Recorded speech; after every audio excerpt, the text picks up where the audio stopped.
Salam, hər vaxtınız xeyir əziz izləyicilər. Kanalıma xoş gəlmisiniz. Bu günləri mən sizlərə Məhərrəmlik ayında Aşura günü üçün hazırlanan hədik yeməyini təqdim edirəm. Bu nemət İmam Hüseyn və Kərbəla şəhidlərinin əziz xatirəsinə və onların adına hazırlanan ehsan yeməyidir.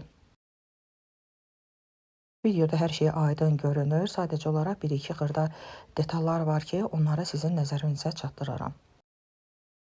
İlk olaraq bütün dənli və paxlalı bitkiləri ayrı-ayrı qablara əlavə eləyib təmizləyirik.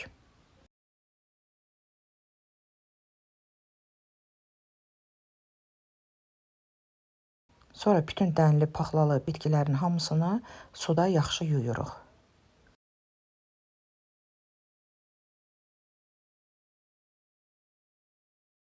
Əzizlərim, buğda, qarğıdalı və noxud ən gec bişən dənli bitkilərdəndir. Ona görə bunların üçünü də ayrı qablara əlavə eləyib, üzərinə su doldururuq, bir gün bu cür saxlayırıq. Saxlamaqdan məqsədimiz bir gün suda qalanda yumşalır, daha da tez pişir.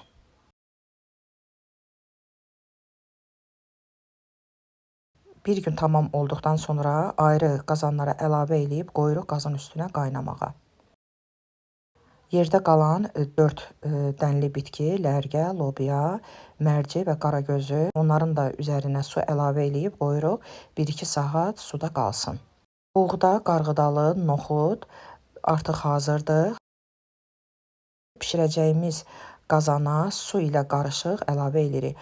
Bunların suyu açıq rəngli olduğu üçün su ilə birlikdə əlavə elədik.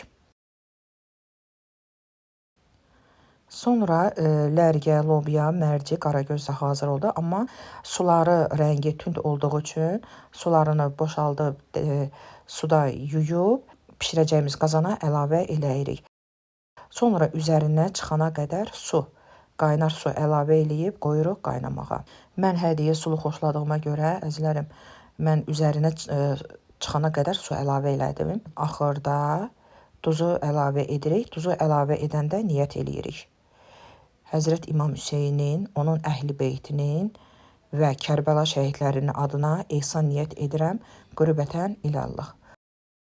Allah bütün ehsanları qəbul etsin.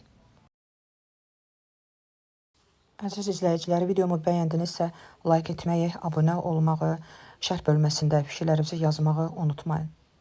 Allaha əmanət olun.